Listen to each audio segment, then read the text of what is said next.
यहाँ पर अपने वेद के बारे में, हमारा जो असली वेद है ना, वास्तव में देखा जाए तो ये दूसरा कोई जान सकता ही नहीं। हम किस प्रकार के हैं, कैसे हैं, क्या है, इसको हम स्वयं ही जान सकते हैं, दूसरा कोई जान नहीं सकता।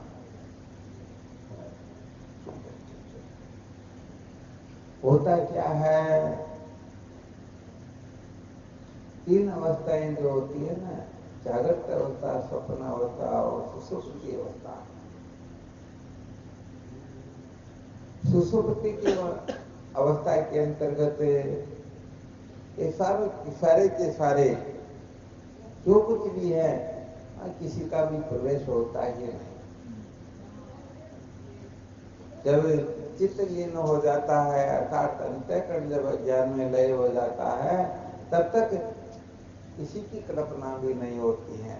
ये ब्रह्मा विष्णु शंकर का जो संकेत किया गया है, ये सतोगुण रजोगुण तमोगुण के संकेत है। ये तीनों जो गुण हैं, प्रकृति की साम्य अवस्था, तीनों गुणों की जो साम्य अवस्था होती है, उसको प्रकृति कहते हैं। और ये प्रकृति क्या है, माया का ही तो दूसरा नाम है। और ये माया जो है ब्रह्म के एक देश में होती है। किसमें होती है? हाँ, एक देश में होती। वास्तव में देखा जाए तो माया का जो अर्थ होता है, या नाम जो मा नाम नहीं, तो वास्तव में तो है ही नहीं, फिर भी प्रतीत तो होती हो, उसे माया कहते हैं। हाँ, इसीलिए तो पंचदशी में विद्यारण्य स्वामी जी लिख देते हैं, माया रूपी कामधेनु के ईश्वर और जीव ये दो बछड़े होते हैं। ठीक है ना? और वह ईश्वर, हाँ, उनकी पावर यदि क्या है सुनना हो तो वह ईश्वर जो है एक क्षण के अंतर्गत अनंत कोटि ब्रह्मांड संकल्प मात्र से बना देते हैं। और प्रत्येक सृष्टि की ब्रह्मा विष्णु शंकर ये सूर्य चंद्रमा आदि सब अलग अलग नियुक्त कर देते हैं। और वह ईश्वर जो है ब्रह्म के एक देश में होता है, क्योंकि माया एक देश में तो होती है। माया विशिष्ट जो चेतन होता है वह ईश्वर होता है, और वह ईश्वर केवल और केवल मात्र माया की उपाधि से ही है। यदि माया का सम्यक प्रकार से निषेध कर दिया जाए तो फिर ईश्वर नाम की कोई वस्तु शेष रहती ही नहीं। अर्थात केवल और केवल मात्र जो मूल वस्तु है, वह मूल वस्तु ही शेष रहती है, और उसका नाम है ब्रह्म। उसको कहते हैं आत्मा, उसको कहते हैं अपना आपा, वह होता है परमार्थ। तो ये बाकी सब जो है ये सारे के सारे आत्मा पड़े होते हैं। इसीलिए तो महापुरुषों ने कह दिया है, राम गयो रावण गयो ताको बहु परिवार, कह नानक कछु फिर नहीं सपना संसार। ये सारा संसार स्वप्न के समान है। एक बार वशिष्ठ जी महाराज भगवान राम को कह देते हैं, हे राम, जब महाप्रलय होता है तब ब्रह्मा विष्णु भी नहीं रहते हैं। भगवान राम को शंका हो गई, भगवान ये नहीं रहते तो जाते कहाँ पर? वशिष्ठ जी महाराज कहे, अरे जाए कहाँ, सचमुच में ये कभी हुए ही नहीं, जैसे ऋषि में कभी सर्प हुआ ही नहीं। हालांकि कह दिया जाता है जब ज्ञान हो जाता है तो ये सर्प नहीं रहता है। फिर प्रश्न कर लिया जाए कहाँ पर जाता है, अरे सचमुच में उत्पन्न हुआ हो तो हाँ, वास्तव में न तो उत्पत्ति होती है, न नाश होता है, न किसी में लीन होता है, लीन होना होता है। ये सारा का सारा संकल्प मात्र होता है। जब तक ये जीव स्वप्न से नहीं जगता है, तब तक स्वप्न की सृष्टि को सत्य समझ करके बस उसी में ये जैसे मकड़ी पशु उलझ जाती है ना, बस उसी प्रकार ये उलझा हुआ रहता है। और यदि स्वप्न से जग जाए तो उसी समय समस्त दुखों की अत्यंत निवृत्ति और परमानंद की प्राप्ति हो जाती है। यहाँ पर एक छोटा सा दृष्टांत संकेत करते फिर आपसे इन लोगों से प्रश्न करेंगे। आप में से कौन सबसे ज्यादा होशियार जो ठीक उत्तर दे सकेगा? और ठीक उत्तर वही देगा जो ठीक प्रकार से सुनेगा। क्या होता है, किसी व्यक्ति को स्वप्न आ रहा था, क्या आ रहा था? सपने के अंतर्गत वह हरियाणा की 1.5 लाख रुपए की भैंस लेकर गया था। कितने रुपए की? 1.5 रुपए की भैंस लेकर आता है। और ब्याई हुई थी, दूध 8-10 लीटर दूध देती थी, ऐसी भैंस थी। अब क्या होता है कि महीने भर तो वह दूध निकालता है और एक दिन वह भैंस 9-2-11 हो जाती है। अब वह 3 दिन तक लगातार वह उनका परिवार भागा दौड़ी करता, फलस्वरूप वह भैंस को पुनः प्राप्त कर लेता है। भैंस उनको कहने का मतलब मिल जाती है। तो बताओ, भैंस के घूमने से जितना भी दुख हुआ वो सारा का सारा दुख भैंस के मिलने से मिटा या नहीं मिटा? मिट गया। परंतु उसके घर में और भी कुछ गड़बड़ियां चल रही थी। वो क्या थी? कोर्ट से वकील साहब के द्वारा नोटिस आया हुआ था, कोर्ट के अंतर्गत उपस्थित होना था। बताओ, ये दुख मिटा क्या? अच्छा, एक दुख और था। बेटा बीमार हो रहा था, डॉक्टर ने कहा 3 लाख रुपए हो तो लेकर के आ जाना, ऑपरेशन कर देंगे, नहीं तो शमशान में ले जाकर के जला देना। बताओ, भैंस के मिलने से वो दुख मिटेगा क्या? एक दुख और हो रहा था। बाहर लाठी लेकर के लोग बैठे, बहुत सारे लोगों से कर्जा ले रखा था। कह रहे थे बाहर निकल, पैसे दे अभी के अभी, वरना तेरा सर फोड़ देंगे, अभी तेरा मर्डर ही कर देंगे। ये दुख मिटेगा क्या? और भी दुख हो रहा था, और रसोई में नून मिर्च भी समाप्त हो गए थे। ऐसे करके अनेक प्रकार के दुख हो रहे थे। अब प्रश्न आपसे यह है कि कोई ऐसा उपाय है क्या जिससे वह सभी दुखों से एक साथ ही छूट जाए? वो क्या करे? ऐसा कोई तंत्र मंत्र करे, या कोई बैंक का ताला तोड़े, या ऐसा वैसा कोई कांड करके दिखाए कि सारे के सारे दुख एक ही साथ में नष्ट हो जाए? आप लोगों के पास में कोई फॉर्मूला हो तो बताओ, फिर नहीं तो और विचार करते हैं। क्या बात है, देखो आपने ध्यान देकर के सुना। अरे भाई, वो सोया हुआ था, ये सारा का सारा क्रियाकलाप स्वप्न में ही हो रहा है, स्वप्न में ही भैंस खरीदता है, स्वप्न में ही भैंस घूम जाती है, स्वप्न में ही रुपए मांगने वाले, कोर्ट का नोटिस, बेटे की बीमारी और नून मिर्च, जितनी भी समस्याएं थी सारी की सारी स्वप्न में ही थी। अच्छा, स्वप्न से जग जाए तो बताओ, और कुछ करना पड़ेगा क्या? हाँ, और कुछ भी नहीं करना पड़ेगा। वैसे देखा जाए तो जीव मात्र को 3 प्रकार की इच्छा स्वाभाविक रूप से होती है। एक तो जीने की इच्छा होती है, एक जानने की इच्छा होती है, एक भोगने की इच्छा होती है। ये 3 प्रकार की इच्छाएं स्वाभाविक रूप से हुआ करती हैं। तो ये 3 प्रकार की जो इच्छा है, जो अपने असली स्वरूप को नहीं जानते हैं, अर्थात जो अपने को सतरूप नहीं जानते हैं, उनको जीने की इच्छा होती है। जो अपने को सतरूप जान जाए, बताओ, है किसी में सामर्थ्य कि उसका मरण कर दे? अपने को सतरूप नहीं जानते, इसीलिए तो जीने की इच्छा होती है, वरना वास्तव में वह तो मृत्युंजय है ना, उनका कौन क्या बिगाड़ सकता। इसलिए जीने की इच्छा होती है सत्य स्वरूप को न जानने से। तैत्तिरीय श्रुति सत्यम ज्ञानम अनंतम ब्रह्म, ब्रह्म सच्चित आनंद रूप है। तो जो ब्रह्म को नहीं जानता, अहम ब्रह्म नहीं जो लोग जाने, तो लोग दुखित भय माने। कभी न छूटे पीड़ा दुख से, जिसे ब्रह्म का ज्ञान नहीं, कभी भी दुखों से छुटकारा प्राप्त नहीं कर सकता है। तो जो अपने को ब्रह्म रूप जानता है, वह सदा सदा के लिए निर्भय होता है। और जो ब्रह्म रूप नहीं जानता, उसे जीने की इच्छा होती है, उसे जानने की इच्छा होती है, क्योंकि अपने को चित्त रूप नहीं जानता ना। यदि चित्त रूप जान ले तो वह समझ जाएगा मैं स्वयं ज्ञान स्वरूप है, मुझे किसको जानना। क्योंकि वास्तव में दूसरे तो के सारे मृत तृष्णा के जल के समान हैं।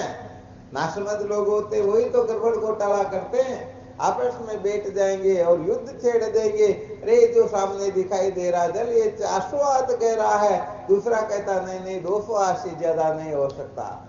एक कहता है ये जल खारा है, एक कहता है मीठा है, एक कहता है ये काले रंग का, एक कहता है ये सफेद है, एक कहता है ये पानी ठंडा है, एक कहता है गर्म है। बताओ, ऐसे अनेक अनेक विकल्प करके वो झगड़ा झमेला करते रहे, तो ये क्या हुआ? कोई तो वह बेटे को इंजीनियर बनाना या डॉक्टर अभी तक बेटा जन्मा ही नहीं और दोनों आपस में ही लड़ रहे हैं। मिर्जापुर की चौपाल पर, बस स्टैंड के पर चौपाल बनी हुई थी, वहां दो किसान आपस में चर्चा कर रहे थे। एक कहता, अरे भाई इस वर्ष तुझे क्या करने का विचार है, आज बारिश हो ही गई ना, ऐसे चतुर्मास प्रारंभ हुआ, का तुझे क्या करने का मानस बना रखा तूने। तो कहा भाई इस वर्ष तो तुम्हारे सामने जो खेत है ना, उसमें मैं गन्ना बोने का विचार कर रहा हूं। उसने कहा, अरे भाई मेरी बात माने तो इस वर्ष तो ऐसा काम मत कर। क्यों भाई, क्या बात हुई? मैंने इसी वर्ष हरियाणा की भैंस ली है, 1.5 लाख रुपए में ली। और भैंस आखिर भैंस है, जानवर है, वो अपने घर में ही रहेगी, वो दूसरी जगह तो रहेगी नहीं। तुम्हारा घर अपने खेत के सामने ही है, कभी गलती से खुल भी जाए, खेत में चली जाए, नुकसान हो जाए, अच्छी बात नहीं। अपन पक्के मित्र आपस में झगड़ा झमेला हो जाएगा, अच्छी बात नहीं है। उसने कहा, भाई मैंने तो मानस बना लिया, गन्ना तो बोना ही बोना, तो ऐसा काम कर, भैंस मत खरीद। अरे भाई भैंस तो मैंने खरीद ली, इसीलिए तो कह रहा हूं कि अगले वर्ष, ताकि मैं एक वर्ष तो इसे देखूं और अगले बार कहीं और व्यवस्था करूंगा। कहा भाई नहीं, ऐसा तो हो ही नहीं सकता, मैं गन्ना बोऊंगा। तो कोई बात नहीं, गन्ना बो तो फिर सावधान भी रहना, भैंस है, कभी छूट करके आ जाए तो झगड़ा झमेला मत करना। कहा आ कैसे जाए, मैं इतनी मेहनत करूंगा और खेत के अंतर्गत कुछ नुकसान कर दे, जानता नहीं जानता, मैं तेरी भैंस की टांग तोड़ दूंगा। उसने कहा अच्छा ऐसी बात है। उसके पास में लठ तो थी, एक 4 लकीरें खींच करके कहा, भाई ये रहा तेरा खेत। और उस लकड़ी को उस खेत में ले जाते हुए कहा, ये मेरी भैंस तेरे खेत में गई, अब तू तेरे असल बाप का पता नहीं क्या कहते ना लोग, हो तो तू कुछ करके बता। हमारा तड़ातड़ वहां तो लाठियां चलने लग गई। कोर्ट में मुकदमा पहुंचा, जज साहब ने पूछा, अरे भाई तूने इसको क्यों मारा? कि इसने मेरी भैंस की टांग तोड़ दी। तो भैंस कितने रुपए में खरीदी? नहीं अभी खरीदी नहीं, खरीदने का मन चल रहा था। अच्छा तूने खेत में क्या बोया? कभी बोया नहीं, बोने का मन चल रहा था। तो हो गए ना गड़बड़ सचमुच में। तो ऐसे ही वास्तव में ये सारा का सारा संसार जो है, ये केवल मात्र चित्त के चंचल होने से, इंद्रियों के चंचल होने से सारा का सारा जगत जाल प्रतीत होता है। सत्य कहे तो अपने 5 ज्ञान इंद्रियां हैं, इसलिए इस संसार का शब्द स्पर्श रूप रसगंध 5 प्रकार से अनुभव होता है। जिनके 4 इंद्रियां उनको 4 प्रकार से अनुभव होता है, जिनके 3 इंद्रियां हैं उनको ये संसार 3 प्रकार से अनुभव में आएगा, जिनके 2 अथवा जिनके एक ही इंद्रिय है तो उसको संसार एक ही प्रकार का अनुभव होता है। हाँ हो सकता है किसी के 10 इंद्रियां हो तो उसको संसार 10 रूप से प्रतीत होगा। तो ये तो इंद्रियों की अपेक्षा से है ना, सचमुच में थोड़े ही है। तो वास्तव में ये सारी की सारी वेद की जो कल्पना होती है ये नासमझी से होती हैं। यहाँ पर तो वेद का इतना तिरस्कार किया गया है। यमराज कठोपनिषद के अंतर्गत यमराज नचिकेता को यहाँ तक कह देते हैं, मृत्यु से मृत्यु मापन होती ये ही है नाने पश्यति। अरे मृत्यु से मृत्यु को प्राप्त होता है कौन? जो यहाँ नानात्व देखता है। ये दे मोते कचोरा लके सुपसुये, वेद ढिंडोरा, ये वेद भगवान का ढिंडोरा है। द्वितीय द्वे भयम भवती, मृत्यु से मृत्यु मापन होती यही है नाने पश्यति। यहाँ जो नानात्व देखता है वो मृत्यु से मृत्यु को प्राप्त होता है। तो वही सीधी सादी बात है। जो अपने को फत रूप नहीं जानेगा वह जीने की इच्छा करेगा, जो चित्त रूप नहीं जानेगा वह जानने की इच्छा करेगा, जो अपने को आनंद रूप नहीं समझता है वह भोगने की इच्छा करेगा, और जो अपने को सच्चित आनंद रूप समझ लेता है तो न उसे जीने की, न जानने की, न भोगने की इच्छा होती है, क्योंकि वही सचमुच में परमार्थ तत्व है। इसलिए जब तक आत्मा तत्व का बोध नहीं होता है तब तक ये जीव बेचारा भटकता रहता है, रुलता रहता है, अनेक प्रकार के कष्टों को सहन करता रहता है। जैसे करण को जब तक पता नहीं था तब तक अपने को सूतपुत्र समझ करके दुखी होता था, और जब पता लग गया बताओ उसी समय कर्ण निर्भय हो गया या नहीं हुआ? तो वैसे ऐसे ही हम अपने आप को मानी मानी बंधन में आयो, हम अपने आप को जीव समझ करके जन्म मृत्यु की श्रृंखला में भटक रहे हैं। जब समझ जाएंगे वही ब्रह्म मैं हूं, जो नित्य सर्वज्ञ सर्वगतो नित्य तृप्तो नित्य शुद्ध बुद्ध मुक्त स्वभाव विज्ञानम आनंदम ब्रह्म जो है वही मैं हूं, जो द्वैतता भाव से उपलक्षित एवं प्रत्यक्ष चैतन्य से भिन्न है, वह ब्रह्म मैं हूं। बताओ क्या संशय रहेगा? कुछ रह सकता है क्या? इसलिए जब तक हम अपने आप को नहीं जानते हैं तब तक बड़ी गड़बड़ होती है। अपने आप को जानो और जीवन को धन्य बनाओ।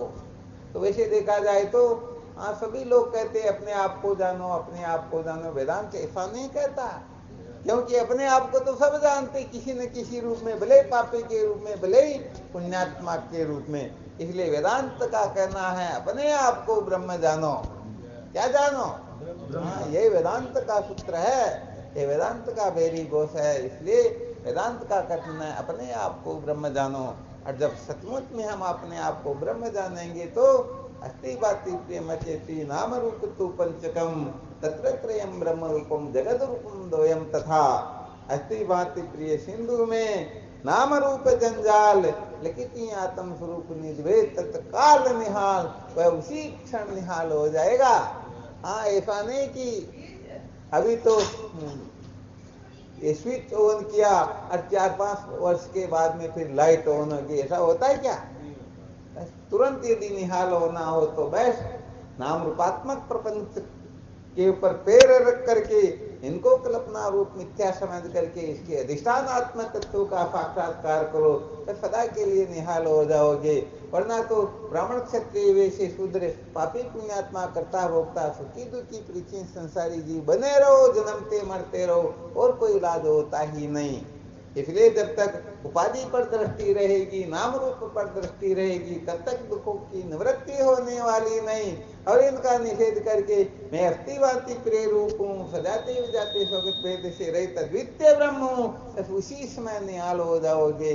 बोलो सच्चिदानंद गुरुदेव की जय हो। एक महाराज जीव का 3 शरीर जागृत अवस्था 3 जागृत स्वप्न सुसुप्ति स्थूल सूक्ष्म कारण। अब माँ कारण को शरीर है, तुम्हें अवस्था कौन सी है? ये माँ कारण जो है ज्ञान स्वरूप है। अच्छा, यहाँ पर होता क्या है कि सत्ता जो होती है ना, आपस में समसत्ता जिनकी लिखी साधक बाधकता तिनकी, समसत्ता की पदार्थ ही आपस में साधक बाधक हुआ करते हैं। इसलिए ये कारण शरीर जिस सत्ता का होगा, माँ कारण शरीर भी उसी सत्ता का होगा। माँ कारण शरीर कारण को नष्ट कर देता है। तो यहाँ पर माँ कारण शरीर का अर्थ होता है ज्ञान, और कारण का अर्थ होता है ज्ञान। अज्ञान को ज्ञान निवृत्त करता है ना। तो संत महापुरुष अनेक प्रकार की युक्तियां लगा करके इस जीव को अपने स्वरूप का बोध करवा देते हैं। तो इसको शरीर कहा गया, वास्तव में ये शरीर नहीं। इसलिए शरीर केवल 3 प्रकार के ही मुख्य है, स्थूल सूक्ष्म और कारण। बाकी तो ये पूंछ बढ़ाते रहते, कोई 4 कह देते, कोई 6 भी कह देते। स्थूल सूक्ष्म कारण माँ कारण केवल और अंश, ये 6 शरीर हो गए। तो ऐसे करके ये संसार बढ़ता रहता।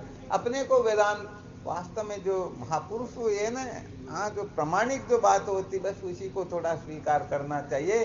और जिज्ञासों को ज्यादा चक्कर में भी नहीं पड़ना चाहिए। वो ज्यादा क्या होता है कि गड़बड़ करते हैं तो वो लंबा प्रबंध जो हो जाता, शब्द जाल हो जाता।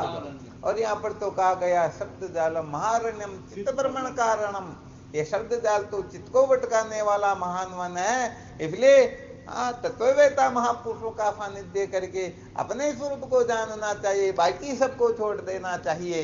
और यही श्रुति माता संकेत करती हैं। भागवत में वेदव्यास जी महाराज भी यही लिखते हैं, नानुध्यायात बहुन शब्दानवाचो विज्ञापनम ही ततः। बहुत सारी बातों को मत सुनो, बहुत सारी बातों को मत कहो, इससे वाणी को व्यर्थ ही कष्ट होता है। तो भाई इतना ही सुनो समझो ना, जिससे मूल ज्ञान पर चोट पड़े और चूर चूर हो जाए और अपने को अपने स्वरूप का साक्षात्कार हो जाए। बताओ क्या करना शेष रहा?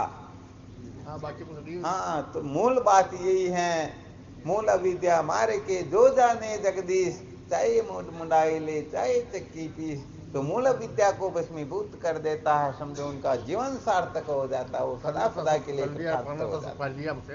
क्या बात है। चलो बहुत बहुत धन्यवाद। और भी कोई वेदांत से संबंधी शंका हो तो